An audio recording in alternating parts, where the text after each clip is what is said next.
All right, welcome back to another episode of the Pain and Power Podcast. This is your host, Justin Banks, and today's episode is entitled Languish and Learning. Languish and learning. Now, that may seem a little odd understanding the definition of languish. To be in languish is to remain in an unpleasant place or circumstance. To be learning or to be growing doesn't seem like that would be a place of languish, right?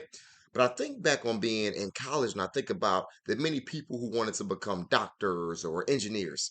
These are very established and honored professions in our society, and they can pay substantially well. But I remember seeing a lot of stress on some of the engineers' faces in my own dorm room. The math classes were so difficult. And I think about the many science classes that I had to take and the labs that were with them. Molecular biology and physics were terrible for me. I despised those classes, and I still had these huge dreams once I attained my degree. But in the process of learning the tools to get to this dream, in some areas, I struggled. In school, there were tough classes or tough professors that made it very difficult to pass. Classes that kept me in tutoring when I just wanted to be at home.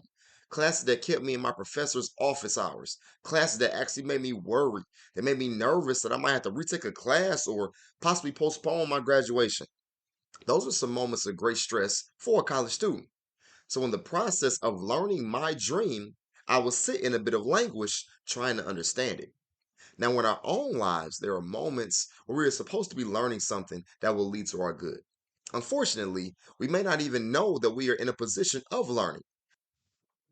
We may just think that we're in this position of anguish, confusion, and pain, wondering why certain things are happening to us.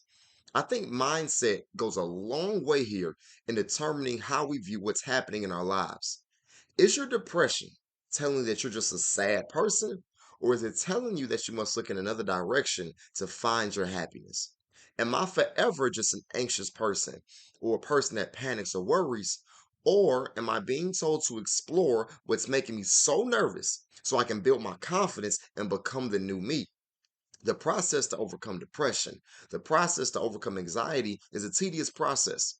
There are ups and downs and slips and falls trying to get towards wellness. I've had to realize that no matter what is going on in our lives, there is always a positive or negative direction to go into. Now, just because you may have picked the positive direction does not mean that you have picked a path without pain. I watch TD Jakes quite often, and he says something I thought was profound in how we deal with our circumstances. He talks about worshiping a lot and praising God, and because of this, he has a very boisterous congregation. He wanted to let people know that just because his congregation is worshiping with such energy and such joy, it does not mean they're not worshiping without pain.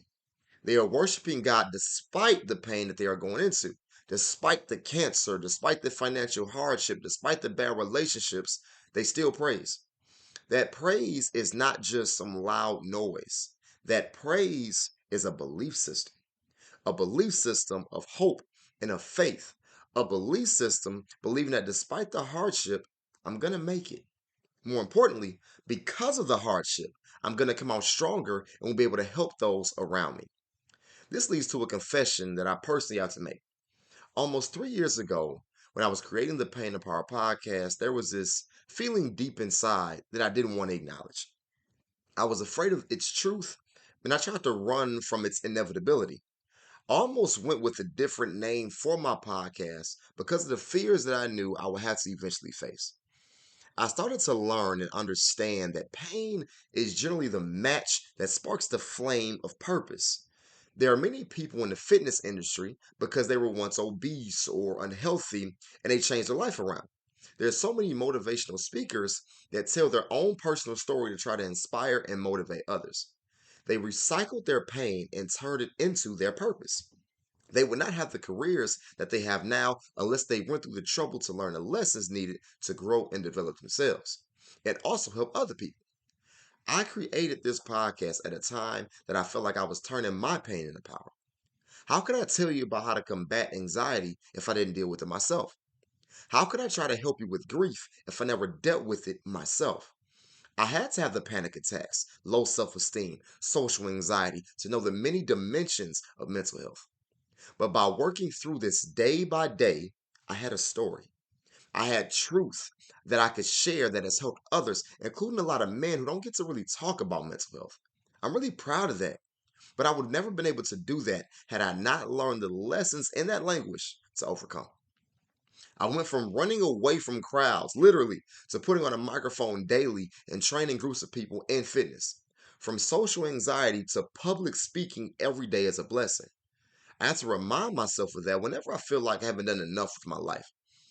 During this process to get to where I am, I felt like I was languishing while I was learning because it took so much unpacking and digging and exploring to become the better man that I am now. There were moments where I felt like I was languishing while learning, but in reality, I was getting so much better. But even while knowing this, I wanted another name for this podcast because I knew I wanted consistent content to inspire people. In order to consistently help people turn their pain to power, there was going to have to be times when I felt pain, maybe consistently. I knew that early on, but didn't want to believe it. I didn't want to deal with the inevitability of struggle. One of my favorite motivational videos is called Dream, and it's on YouTube, and I recommend you check it out as well. But it starts with a great speaker, Les Brown. Now, during the video, he says that on the way to your dream, you're going to deal with a lot of disappointment, a lot of hardship, a lot of failure. When I first started listening to this at like 17, I didn't really know what he was talking about. I just knew I didn't want to experience it. But with the big dreams that I had, pain was a certainty. He also said, though, and it's the important part, that the rough times have not come to stay, they have come to pass. And when I truly look back on things I've been through, the rough times, they did pass. And I wasn't worse off. I progressed because of the hard times. I never quit. I progressed, I endured, I moved forward, and I saw results. So even though I didn't want to deal with these things, I had to in order to have something to offer you and to also unlock the purpose and potential of myself. I'm offering the ways I have learned to be happy based on the hell that I've been through. I'm going to have more to offer based on things that are happening in my life now. I can feel reassured when I think this way rather than think life is just some dead end and it won't get any better. Because in reality, life has gotten better. And I remain grateful and I remain optimistic. Now, this leads to an important lesson to get into in this episode. I was able to get some form of healing in my life because I was truly and intentionally looking for help. I was looking for resources that would help me get better in my times of trouble.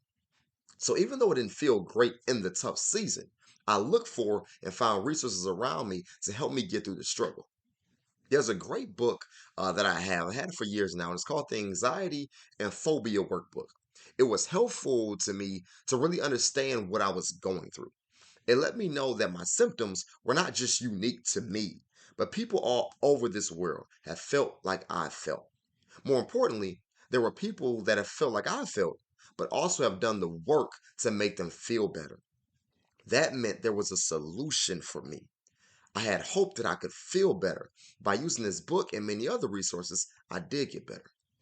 So if you only knew me at 19 or 20, you're not going to meet the same person now. You'll meet someone that's better. And the same can go for you. There's a flip side to this, though. We all go through trouble, but some people are not trying to learn. This infatuation with pessimism creates such a negative and pessimistic lifestyle. It is a pet peeve for me to be around people who only see the negative. We all have our pessimistic moments, but to not have any gratitude about anything in your life is just ungodly. Gratitude is an important lesson that should be learned while you go through trouble. It teaches optimism that can be used later in your life. Times may be bad, but at least I have shelter. Times may be bad, but at least I have my health. I can walk and I can talk. There's food on my plate. There are people that love me. I'm from a God that cares about my well being and is doing things for my good. There is always something to be grateful for. But to play the victim like no one else is suffering does you no good. The pessimistic person will block every resource that can provide some ease and solution. It may take some hard work to get to this ease, but it will be ease nonetheless. When you don't want to go through that work, you accept that hardship will forever be your life and you'll never believe good things will come to you. And with that mindset, you won't see the good in anything, even if it was right in front of you. This is because you have eliminated the good within you, and those grounds are dangerous, and frankly, it can be life threatening. This helps me transition into the present moment for me. After 2 years, Listeners are getting a new season and new episodes of this podcast. This is no coincidence that this resurgence is similar to the genesis of starting the podcast in the first place. In order to have these episodes, I must have dealt with some pain, and currently I'm dealing with some form of it now, honestly. Even in my worst moments, when I'm feeling terrible about circumstances or when I just want to go off, I make a conscious decision to try to learn about my situation. How can I grow from it? I know I'm not supposed to be in a situation forever. I know I'm meant to have better days. I just feel it. I just know it. Maybe you do too. So I prayed and waited for answers to get me to another level as a person. I recently brought up that in the last episode, I was trying to get better physically, spiritually, and emotionally. In my moments of languish, what exactly have I been learning? Well, years ago, I remember talking to a man who has had a lot of trials and a lot of tribulations. He was in the streets a lot and got into a bunch of trouble. He was trying to get me into the Bible, and I paid attention, but not enough to keep me reading. He told me this first start with like Psalms and Proverbs. And Proverbs has so many simple sayings and it contains so much wisdom. Following it would truly help in making you the person God wants you to be. Now, I didn't really read Psalms much until recently. I was in the car, just driving to work, and deep within my spirit, I really feel like I was told to read Psalms. When I hear and feel these things, I don't wait to do them anymore. I didn't know how Psalms began, but it is no coincidence that this is the book in the Bible that has gravitated to me. This book contains inspiration from David, a prominent figure in the Bible, a man of power, a man of great sin, and yet still a man with anointing in favor of God. Many times in the Bible, David is under attack. Many times in our own life, we are under attack. There were men coming after him and wanting to take his life. Imagine the fear that someone must feel to know that someone always wants to kill them. In our own lives, there are many times that people or just evil wants to take away our happiness, our heart, our soul, our mind to prevent us from doing the work that God has set us out to do. While under attack, David writes songs that contain so much faith. This is what I'm currently learning from.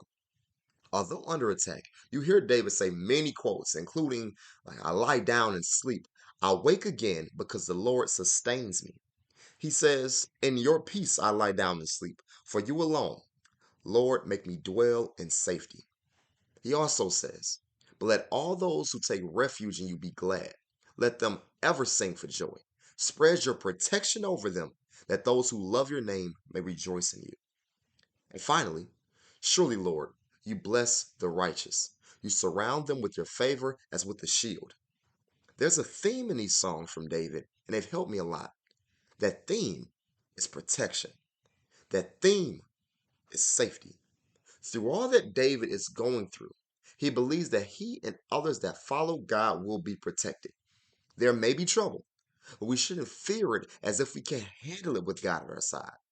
It is reassuring to know that through everything I have been through and everything that I'm going through, I am still going to be okay.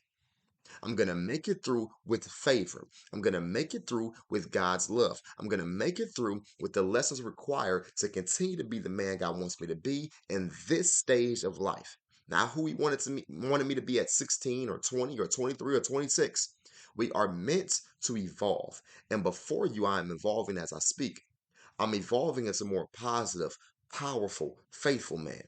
A man that believes he can do anything, not because of me, but because of the creator that has created me.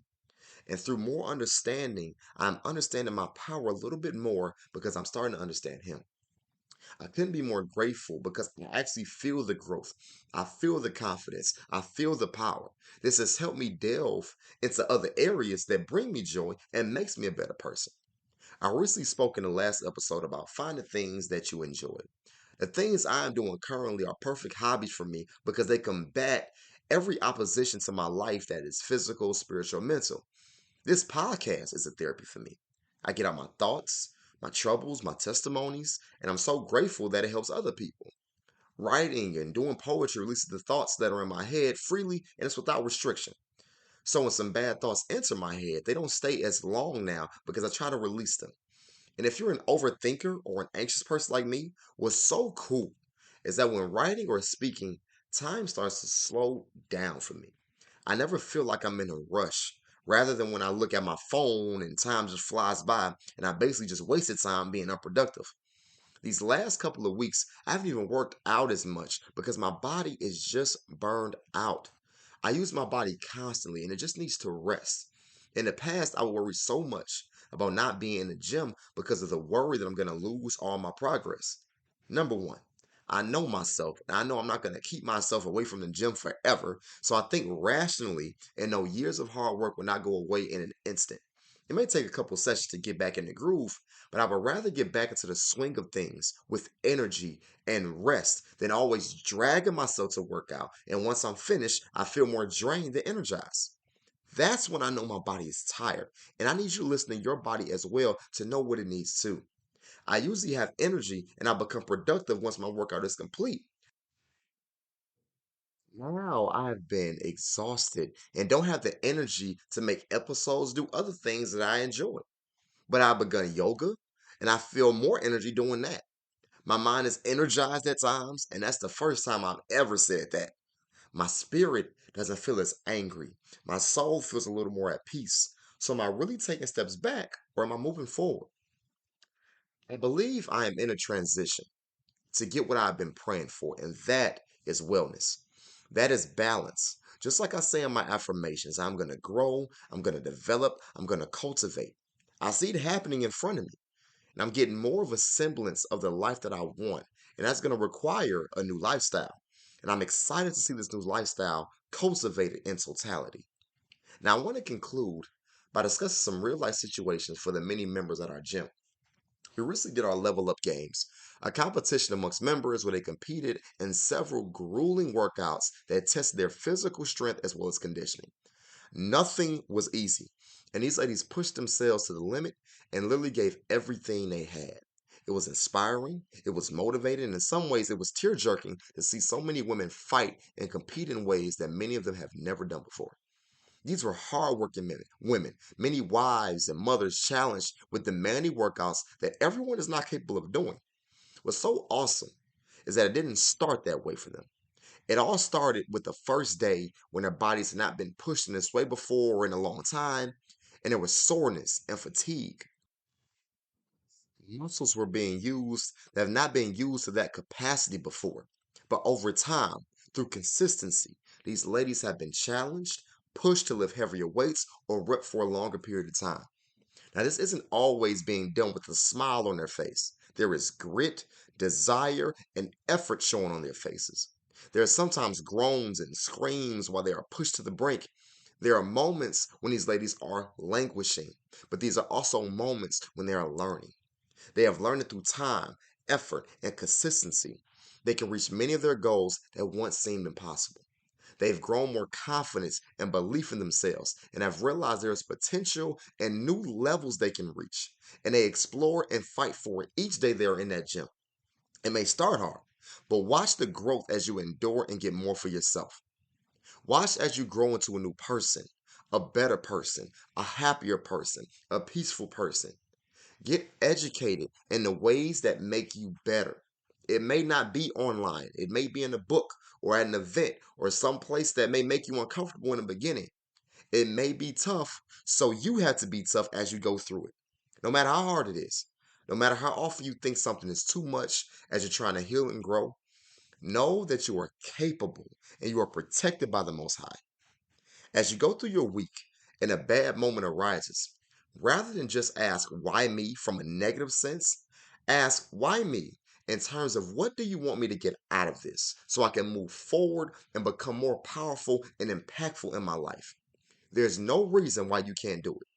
You have literally been called to this message because you can accomplish whatever you are after. Learn the lessons, apply them, and watch where God takes you. May you have a great week with peace and prosperity. And as always, be powerful.